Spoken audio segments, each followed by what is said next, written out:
My name is Dr. Sean George, and in 2008, I died. በዚህ ቪዲዮ ታሪኩን የምታደምጡት ሰው በሕክምናው ቋንቋ ሙሉ በሙሉ ሞቷል የተባለ ነገር ግን ለሕክምናው ሳይንስ በማይገባና በአስደናቂ መልኩ ባልተጠበቀ መንገድ እግዚአብሔር በሙሉ ጤንነት ከሞት ያስነሳው ሰው ነው። ይህ አስደናቂ ታሪክ በዓለም ዙሪያ በሚገኙ የሕክምና ጉባኤዎች ላይ የቀረበ ሲሆን አምላክ የለም ብለው የሚያምኑ ሳይንቲስቶችና የሌላ እምነት ተከታይ ሐኪሞች እንኳን ሳይቀር ይህ በሕክምና ሳይንስ ሊገለጽ የማይችል ግልጽ ተአምር ነው በማለት መስክረዋል። ሙሉ ቪዲዮውን ከተመለከታችሁ ይህ አስደናቂ ተአምር እንዴትና በማን አማካኝነት እንደተፈጸመ ታደምጡታላችሁ። ይህ ቪዲዮ ለብዙዎች እንዲደርስና እንዲታነጹበት ላይክ በማድረግ ጀምሩ። ለቻናላችን አዲስ ከሆኑ የምንለቃቸው አዳዲስ ቪዲዮዎች እንዲደርሷችሁ ከስር ሰብስክራይብ የምትለዋን በመንካት የቻናላችን ቤተሰብ ይሁኑ።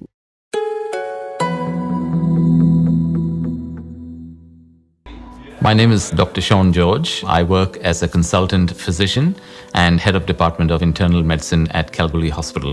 ስሜ ዶክተር ሾን ጆርጅ ይባላል። እኔ የውስጥ ደዌ ስፔሻሊስትና የሕክምና ክፍል ኃላፊ ነኝ። በ2008 ዓመተ ምህረት እንደ አውሮፓውያኑ አቆጣጠር በህይወቴ ፈጽሞ የማይረሳና የታሪክ አቅጣጫዬን የቀየረ አንድ ክስተት አጋጠመኝ።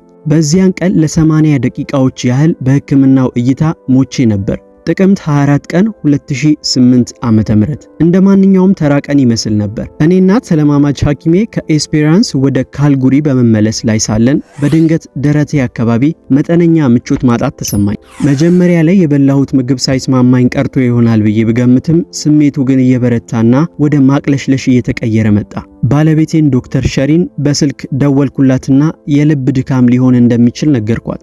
ወዲያውኑ በአቅራቢያዬ ወደሚገኝ ካምፓልዳ ወደ ተባለ አነስተኛ የሕክምና ማዕከል አመራው። እዚያ እንደደረስኩ የልብ ምርመራ ኢሲጂ እንዲደረግልኝ ጠየቅኩ። በወቅቱ በክሊኒኩ የነበረው ሐኪም ለምሳ ወጥቶ ስለነበር ውጤቴን የሰጡኝ ነርሶቹ ነበሩ።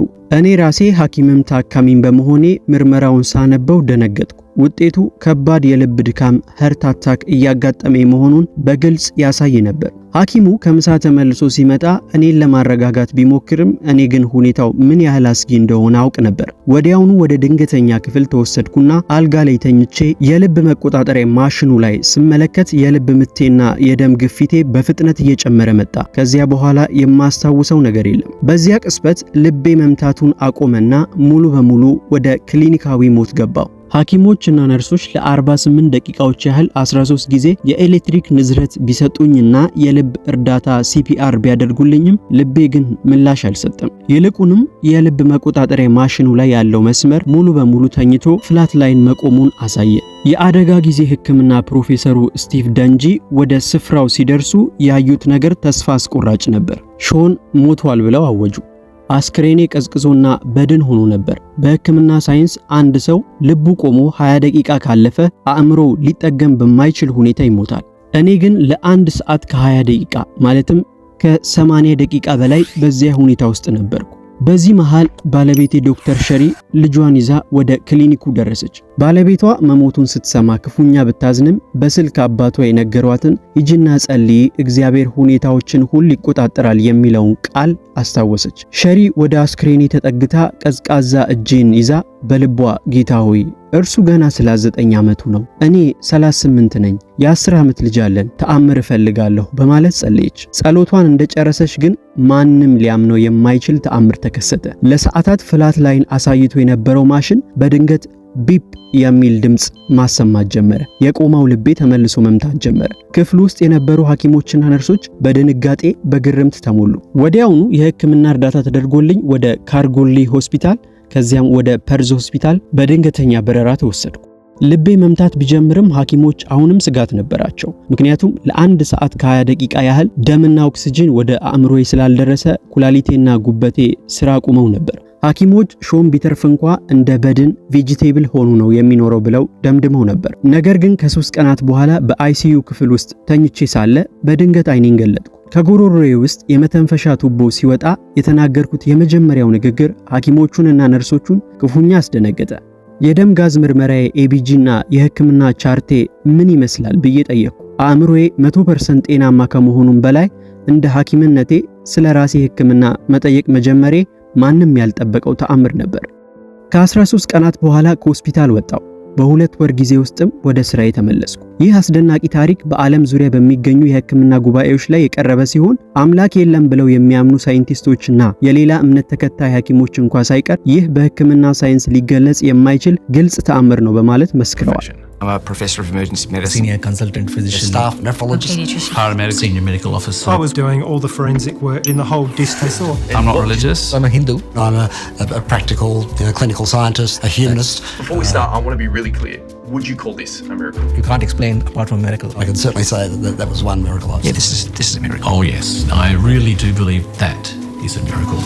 ዛሬ እኔና ባለቤቴ ሸሪ ይህን ታሪክ የምንናገረው ለእግዚአብሔር ክብር ነው። መልእክታችንም ግልጽ ነው። እግዚአብሔር ሁለተኛ ዕድል ሰጥቶኛል። ሁላችንም የምንኖረው አንድ ህይወት ነው። ከዚህ ምድራዊ ህይወት በኋላ ግን የዘላለም ህይወት ስላለ እባካችሁ ከፈጣሪ ጋር መኖርን ህይወትን ምረጡ ይለናል። አሁን ላይ ዶክተር ሾን ጆርጅ በሙሉ ጤንነት ላይ ሆኖ ስራውን እየሰራ እግዚአብሔር በህይወቱ ያደረገውን ተአምር እየመሰከረ ሰዎች በክርስቶስ በማመን የዘላለም ህይወት እንዲያገኙ ይናገራል። እርሶስ ይህን ድንቅና ተአምረኛ አምላክ የሆነውን ኢየሱስን እንደ ግል አዳኙ አድርገው ተቀብለዋል? በክርስቶስ አምኖ መዳናችን ጊዜ የምንቀጥርለት ነገር አይደለም። መጽሐፍ ቅዱስ ሲናገር በሁለተኛ ቆሮንቶስ ምዕራፍ 6 ቁጥር 2 እርሱ በተወደደ ጊዜ ሰማሁ በድነት ቀን ረዳሁ ይላልና እነሆ የተወደደው ጊዜ አሁን ነው የመዳንም ቀን አሁን ነው ይላል። መቼ ከዚህ ዓለም እንደምንሄድና ከደቂቃዎች በኋላ ምን እንደሚሆን አናውቅም። ነገር ግን ዛሬ ህይወታችሁን ለክርስቶስ ብትሰጡ በምድር ያላችሁን ቀሪ ዘመን ከምድርም በኋላ ባለው ዓለም ለዘላለም ከክርስቶስ ጋር ያለ ስጋት መኖርን ታተርፋላችሁ። መጽሐፍ ቅዱስ በዮሐንስ ወንጌል ምዕራፍ 3 ቁጥር 16 በእርሱ የሚያምን ሁሉ የዘላለም ህይወት እንዲኖረው እንጂ እንዳይጠፋ እግዚአብሔር አንድያ ልጁን እስኪሰጥ ድረስ ዓለሙን እንዲሁ ወዷልና ይለናል። እንዲሁም መጽሐፍ ቅዱስ ወደ እግዚአብሔር የሚያደርሰው መንገድ ብዙ ሳይሆን አንድ ብቻ እንደሆነ ይናገራል። እርሱም ኢየሱስ ክርስቶስ ነው። የሐዋርያት ሥራ ምዕራፍ 4 ቁጥር 12 መዳንም በሌላ በማንም የለም እንድንበት ዘንድ ለሰዎች የተሰጠ ስም ከሰማይ በታች ሌላ የለምና። በዮሐንስ ወንጌል ምዕራፍ 14 ቁጥር 6 ላይም ደግሞ ኢየሱስ ራሱ ሲናገር ኢየሱስም እኔ መንገድና እውነት ሕይወትም ነኝ በእኔ በቀር ወደ አብ የሚመጣ የለም አለው ይላል። ስለዚህ ዛሬ ይህንን የእግዚአብሔር የማዳን ስጦታ የሆነውን ጌታችንን ኢየሱስ ክርስቶስን ወደ ሕይወታችሁ ታስገቡ ዘንድ በእግዚአብሔር ፍቅር እንጠይቃችኋለን። ፈቃደኛም ከሆናችሁ በመቀጠል እኔ የምለውን በማለት አብራችሁ ይንጸልዩ። ጌታ እግዚአብሔር ሆይ እኔ ኃጢአተኛ መሆኔን አምናለሁ። በሥጋ በመወለድ ከተካፈልኩት ኃጢአት ካደረግኩት ስተትና በደል ሁሉ ወደ አንተ እመለሳለሁ። ይቅርም እንድትለኝ እለምንሃለሁ።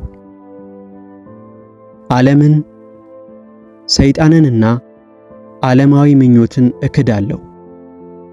ኢየሱስ ክርስቶስ ስለ እኔ ኃጢአት በመስቀል ላይ እንደሞተና በሦስተኛውም ቀን ከሙታን እንደተነሳ በልቤ አምናለሁ። አሁን ኢየሱስ ክርስቶስን የግል አዳኝና የሕይወቴ ጌታ አድርጌ እቀበለዋለሁ። ስለሰጠኸኝ የዘላለም ሕይወት ስጦታ አመሰግንሃለሁ። አሁን የእግዚአብሔር ልጅ እንደሆንኩ አምናለሁ።